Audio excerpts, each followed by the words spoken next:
What's up everyone, China Cycling here. If you're in the northern hemisphere, the nights are really starting to get longer now, and more of our riding is taking place in the dark. So I thought it's a perfect time to talk about bike lights. Way back in May at the Shanghai Bike Show, I bumped into several companies offering lights, and with making this video in mind, I exchanged some contact details. There were 3 companies I liked and seemed to stand out from the more than a dozen companies offering lights there. So that's what we're looking at here today. Now, full disclaimer, all of these lights were sent to me for free, but I've not been paid a single penny to make this video, and as with all of my videos, I'm free to say what I want about these lights, good, bad, and ugly. I've included some links to these lights below, because on my older videos I didn't have any links, and then like the top 50 comments would be people asking for links. Anyway, with that said, let's take a look. The 2 main brands I have in this video are Towild and Gaciron,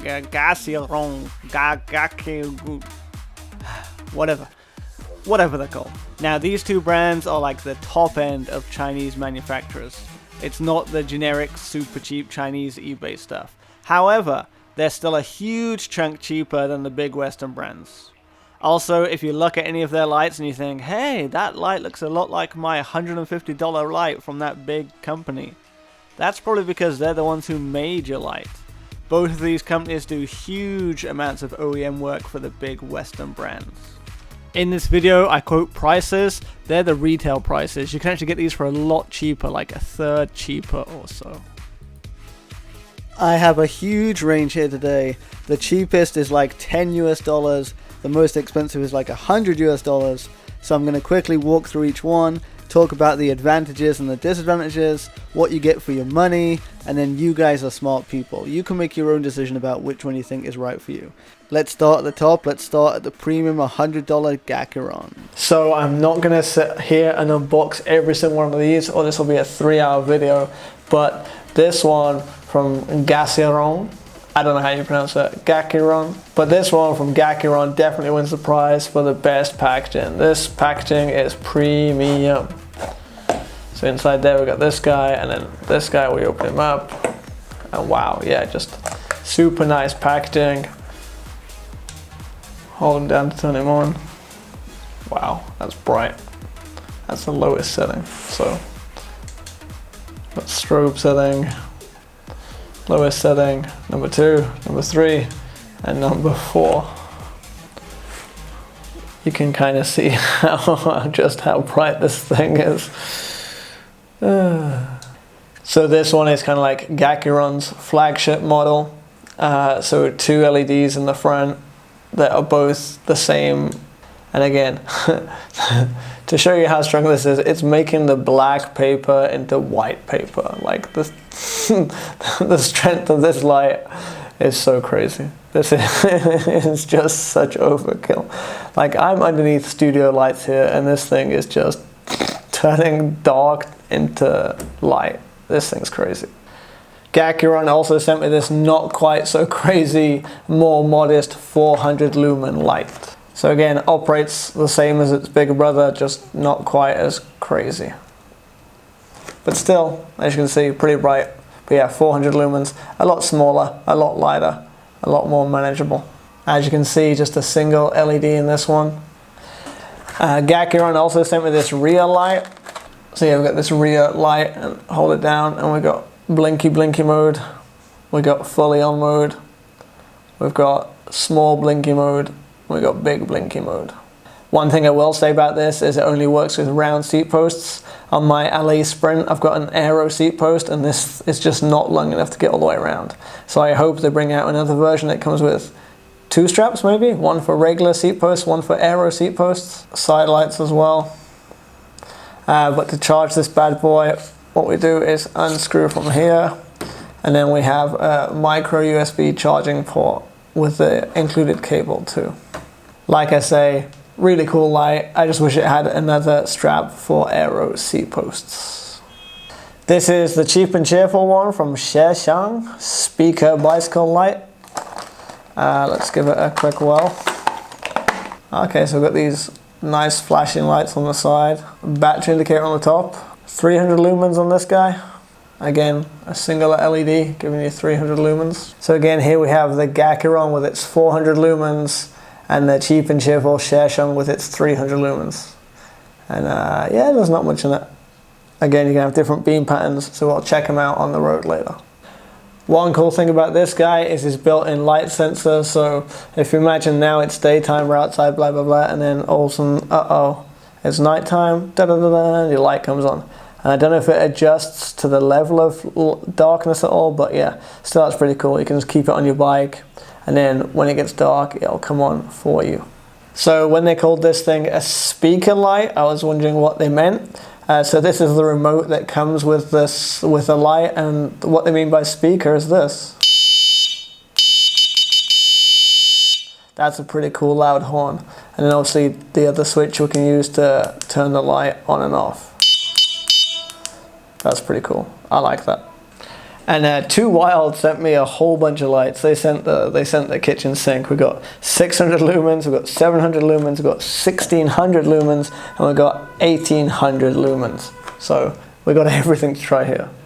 So they all seem to have their different specialties and all different advantages and disadvantages.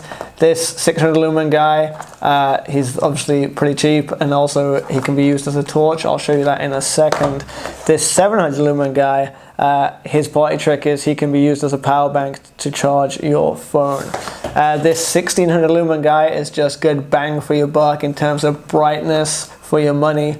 1600 lumens, super bright, and decent battery too. Even on full power, this thing will last for 2 hours. And just knock it down to 600 lumens and it's going to last you for 4 hours, blah, blah, blah, blah, blah. And then this, the 1800, is just the big daddy, like the biggest, brightest. And the interesting thing about this guy is 2 different beams with 2 different buttons. One for the flood beam and one for the focus beam. Let's check them out. So this guy, the BCO1600, the 600 lumen guy, like I'd class it as kind of like a flashlight that can attach to your bike. So this is super nice, super nifty, super small, pretty bright, 600 lumens obviously. So we got, let's go through. We got this, we got this, we got this. So that's pretty bright there, 600 lumens, as you can see. But a pretty narrow beam maybe, so maybe more suitable for if you want just lit up directly in front of you. And as you can see, the mount for your handlebars is more of a traditional clip-in kind of deal. Can I clip it in? Oh, there we go. So yeah, that guy clips in there, and then this guy wrapping around your bars. Green LEDs here are battery indicators, so that's always nice to know. And a warning light that it might get hot, because when you got 600 lumens. 600 lumens is no joke. Like, this guy's bright, as you can see. I'm under studio lights, but this guy is overpowering the studio lights. So yeah, this guy's totally really small, but packing a punch. And so charging via this USB down here. Then we've got the 700 lumen guy, so another huge step up from 600 lumens, but extra features such as being able to use as a charger for your phone. Just crack it open. So this 700 lumen guy, again, similar to the 600 lumen guy in terms of design, more of a traditional flashlight kind of thing. With a different style mount. This mount looks like it's going to be able to fit on a bigger bar than the 600 lumen one. So this is the BC02700. And yeah, so again, same kind of thing. You got your battery level LEDs charging on the bottom, and on and off switch on the top. But this is the kind of interesting bit. So we've got this USB cable here, and if we've got 2 micro USB ends. So if you plug one end into the torch and one end into the phone, it's going to charge your phone. But if we take this guy off, then this is for charging the torch. So yeah, like this, you can charge your phone with the torch. Like this, you can charge the torch with a regular USB socket. So super interesting solution, pretty cool. This guy is an interesting idea. So let's pull this guy out. So yeah, this little rubber thing, pretty interesting because obviously it can go super compact if we flatten it down. So you flatten it down like that, that's going to be easy to carry everywhere, super light, but also just makes this more versatile. So usually your beam pattern looks like this, so good for lighting up the road ahead of you or whatever. But if you want to fix a puncture on your bike or whatever, like, you know, some stuff's going to be super well brightly lit up and everything else is going to be pretty dark. So we put it in this guy, and then we've got more of like a candle effect going on. And so if you're going to be fixing a flat on your bike or something, or if you just want to walk around and have a less focused but more of a general light, we got this guy. So I think that's a really cool idea. So size and weight, the two guys are pretty similar. 600 lumens is a bit shorter. Weight-wise, they feel pretty identical. But you can see a slight improvement. So 600 lumens versus 700 lumens. Yeah, the 700 lumens looks a little bit brighter, but yeah, not much in it. But obviously with the 700 you got a nicer mount that comes with it. You've got the thing for turning it into a torch, and you've got the ability to charge and recharge off one cable. So 700 has a few more extra features. Going up in the range to the 1600 lumen one now, so let's have a look at this guy. Wow, that looks like a Star Trek phaser.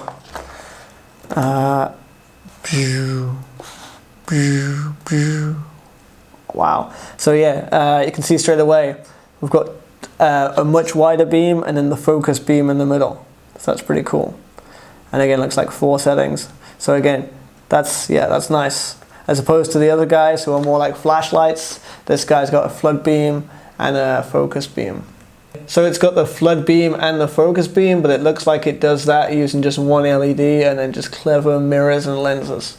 But yeah, a simple, sleeker design, so charging on the bottom and a main switch on the top. Again, we've got this style of mount, which is going to suit more different types of handlebars, maybe a lot better on the aero handlebars and stuff. And yeah, if this guy slides on here, and this guy, you got the screw so you can tighten it up really tight so it's not going to be changing angle as you're riding. Micro USB cable for charging, and Bob's your uncle. But yeah, I really like the design of this one. The kind of Star Trek phaser look to it, and I like the beam pattern too. Like, yeah, a nice focused beam in front and a widespread thing. But again, we're going to check it out on the road. But I still can't stress just how bright these things are. Like, again, I'm under my studio lights. This is without the light, and then boom, like, this is bright.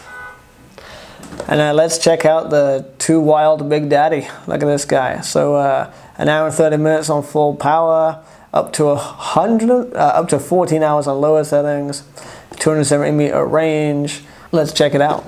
We've got 2 separate switches for the main beam and for the flood. So you got the flood here. Oh, okay. So we can have the flood strobe in, we can have the flood weak, we can have the flood strong.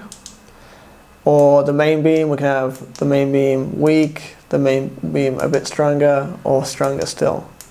Okay, so that's pretty cool. So yeah, as you can imagine, different situations, you'll want either just a flood beam, maybe more so people can see you, and just so you can see a bit of what's immediately in front of you. And then we've got the main beam for seeing things that are coming up in a distance. So it's nice to have separate control of those two. It looks like we've got LEDs on the top for battery level, so all of these are straight out of the box. I've not charged them, so not full on power. But it's nice to be able to see at a glance how much power you got back. And yeah, we'll see how that works out on the road with these separate controls for the flood and for the main beam. And again, for the mount, we've got another one of these guys with a screw for tightening and then slide on here and a little latch to release. But yeah, this guy, 1800 lumens, bright, bright, bright. So we'll have a better look out on the road, but these are the 2 flagship 1800 lumen guys from Gaciron and Towild. You can see Gaciron, they've got the 2 LEDs in the front. Whereas Towild's got these 3 LEDs, 2 for the flood beam, 1 for the main beam. So with the Gaciron, it's basically just one setting. They use lenses to give it a focus beam in the middle and a flood, but you know, there's no separate control of the 2. Whereas with the Towild, the difference is you got separate settings for the flood and for the main beam. And again, both of them extremely, extremely bright. You can see I'm turning black paper into just a white dot. But we'll see just how bright they are when we get them out on the road. In order to test out the lights, I slapped them all onto my Fix's handlebar and went out with what was possibly the most ridiculous light setup ever. This is actually with just the one light on, the Towild 1800. but just to give you an idea of my setup I got going on here. Okay, so it's super hard to review things like bike lights because usually on your camera all the settings are going to be auto adjusting all the time, the shutter speed and the ISO settings, and so the brightest light and the dimmest light will all look exactly the same because the camera's going to adjust itself. So I've locked my camera down to manual settings for this test, and so you can see the kind of exposure I've got. Fairly powerful LED street light over there about 100 meters away, but you can just about see that's how much that's been lit up. So I'm using the same settings on here. So we turn around to this place where there are no street lights. You can see it's pretty dark. So as you can see, pretty pitch black. With my eyes here I can pick up some shadows and stuff, but not much. If we turn on the big boy, so this is the Gaciron 1800 lumen, and you can see getting pretty good lighting up there. And so this is it on full power, this is it on strobing mode. Looking at my camera screen, I'd say that's pretty similar to what my eyes can see. I think it's brighter for my eyes than it is for the camera. Okay, next let's go for the Towild 1800 lumen one. So this is the one with the separate buttons for flood and beam. So that's the flood, and then that's the beam. So that's the Gaciron 1800 on. Turn that one off, and turn on the Towild. So I'd say the Gaciron has a more focused, brighter beam further out, but the Towild gives you a wider field closer up of what you can see. And also you got that ability to change to just the beam or the double setting, so more flexibility. And I'm getting absolutely eaten by mosquitoes here because this is next to a river and my lights are just attracting them, so I'm going to try to be quick. Next is the Towild 1600 lumen one. So again, pretty pitch black here. Let's turn this on, and boom. So again, that's a pretty good beam. I'd say that's pretty good range. Let's compare it to the Gaciron 1800. So that is the Gaciron 1800, turn it off, and that's the Towild 1600. So now let's do the Gaciron 400. So again, pitch black, turn it on, and that's full power. So again, can't compete with the 1600 and 1800, but to my naked eye here, I can see pretty far away. Like, I'm comfortable seeing the road about 50 meters away. So not this first light on the right here, I can see pretty clearly the second light on the right, as well as the right light on the left. But the camera can't quite pick it up because, like I say, I've fixed the ISO at a quite low setting. Next we've got the Xiesheng. So the cheap, it looks small, it looks cheap and cheerful, but that's its beam. Pretty good beam, I'm impressed.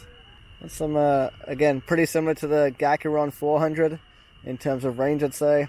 We've got the built-in horn as well, which is nice. And again, can't see it here because I'm in the pitch black, but all controlled by an on-handlebar remote control. Next is the Towild BCO2. So this guy is like a little flashlight on steroids. Again, pitch black with him off, and that's where he comes on here. I'd say more of a general kind of beam on this one, less of a focused thing, but that's obvious when you look at the front lens as well. It's just a regular kind of flashlight. Time for its little brother, the BCO1. And so there we go. So light on, light off, light on. And again, I can see very comfortably the second lamppost on the right with this. And like its big brother, it's just a simple kind of flashlight design, but that's more than good enough. Just as a comparison, because lots of these torches aren't looking very bright on here, but trust me, they're very bright. This is the flashlight on my phone. It lights up that much on these settings. Like, that's all we're seeing. So that's the flashlight on my phone, and then that's the weakest of these lights. So that just shows you the difference. And then just for a comparison, this is every single light on full power. And again, I don't think the camera's quite doing it justice, but I'm literally turning night into day here. So this is me riding with full power lights I think I'm going to end up blinding some people down here. But again, absolutely turning night into day with these lights. This is probably better than my car headlights. This is like xenon headlight kind of level, or HID headlight kind of level. This will be fun. It'll be interesting to see how his lights compare to my lights. And if we look at his light pattern on the ground, so that's how much his lights light up here, and that's how much my lights light up here. I don't know if you can see how many mosquitoes are around here. I'm getting absolutely eaten. I need to get out of here ASAP. So to give you an idea, this is a fairly well lit road, as you can see with these street lights, and this is what the 1800 lumen looks like on this road. So again, adjusting the beam, even on a well lit road you can still see the beam. This is what 1600 lumens looks like, so the 1600 lumens, Towild. This is the Gaciron 400 lumens, so again, enough to light up the gaps between the street lights, see anything that's on the road in front of you. This is the Xiesheng, the small guy. This is the Towild BCO2. Check it's on its brightest setting. Let's try its little brother, the BCO1. There we go. There's the Towild BCO1. One of the issues with these super bright lights is obviously blinding oncoming cars. Blinding an oncoming car is definitely not a smart thing to do. Obviously, it could lead to an accident involving you. The lights with a specially designed front end element definitely have the advantage here. The ones that are more like a regular flashlight, obviously they can't control the beam quite as well. But I think on all of the lights, the important thing is that you can adjust it quickly. So if you're on the road in an urban area, definitely dial it down. 1800 or 1600 lumens is way too much for being in the city. But if you're out on a single track, or if you're out somewhere dark, yeah, I can see the point then.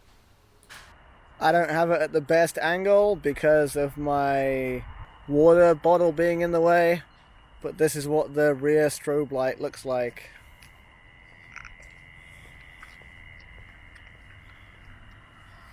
So the Gaciron rear strobe light. I think it's actually brighter in real life than it is on the camera.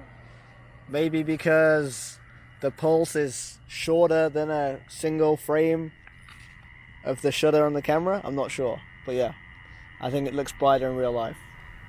Finally, we need to test their battery life. Talk is cheap. Anyone can say their light lasts for a long time without backing it up. I think that's a big difference between these lights and the super cheap unbranded ones you see on eBay. Lots of the unbranded ones make very lavish claims about their power and longevity, but often don't quite live up to those claims. So, let's see if these lights live up to their claims. I set them all up on full power with my camera set to time-lapse, and this is what happened. So they all actually performed as well as or better than quoted. The only exception was the Towild BR1600. He's quoted as 2 hours, but only lasted an hour and 45 minutes.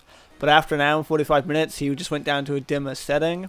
So it's possible that he overheated and then went down to a lower setting, because he stayed on that lower setting for another like more than half an hour or something. So that's possible there. Obviously, if it's just standing there, it's going to overheat. But if you're riding along outside, it's got constant cooling. But all of the others reached their targets. Lots of them also, when they reach their target, they go down to a dim setting and just stay in that dim setting for like another hour or so. So a good safe way to get you home, I guess. So what's the conclusion then? There's an absolutely huge range of lights out there, and these are just scratching the surface. I'm not claiming these are the best lights in the world, as I haven't used every light in the world. However, I can tell you that using these lights has taught me lots. First, I think if you very rarely ride at night, then the super cheap Xiesheng is okay. It gets the job done. If you lose it or if it breaks, you're not going to cry about it. However, if you're doing more than a couple of rides per month in the dark, I really think it pays off to invest in a decent light. As for which light to choose, Well, it's going to depend on your demands. If it's just a short 30-minute commute, then battery life isn't really going to be an issue. As for power, these things are often marketed on their lumens, but in my opinion, for most of the riding you'll be doing, something around 600 lumens is plenty enough. If you're really wanting to be going fast down some trails or in some other non-urban environment, then sure, I can see the merits of the 1600 or 1800 lumens. And of course, you can always buy the high-powered lights and then use them on a lower setting. Now, one strange thing about all these lights that I used is their mounting. None of them have a GoPro style mount. They're all directly attached to your bars. I think it would have been nice to have a few more mounting options there. As for cost, you'll probably want to look around. I've included some links to Amazon and AliExpress below. You can find huge discounts on these things. In China, the 11th of November is Double 11, which is kind of like Cyber Monday in the West. So on AliExpress, you'll find these things with 30 or 40% off the retail prices, making for some real bargains. Anyway, this is fast becoming my longest video ever, and if you're still watching, I'm impressed. This video took far too long to make for a subject that honestly isn't that interesting. So I'd appreciate it if you could hit the like button so I know I have some sense that I didn't entirely waste my time. If you do have any questions about these lights, or if you have any of your own suggestions about lights, leave them in the comments below. Anyway, that's all for now. Ride safely at night, guys, and China Cycling out.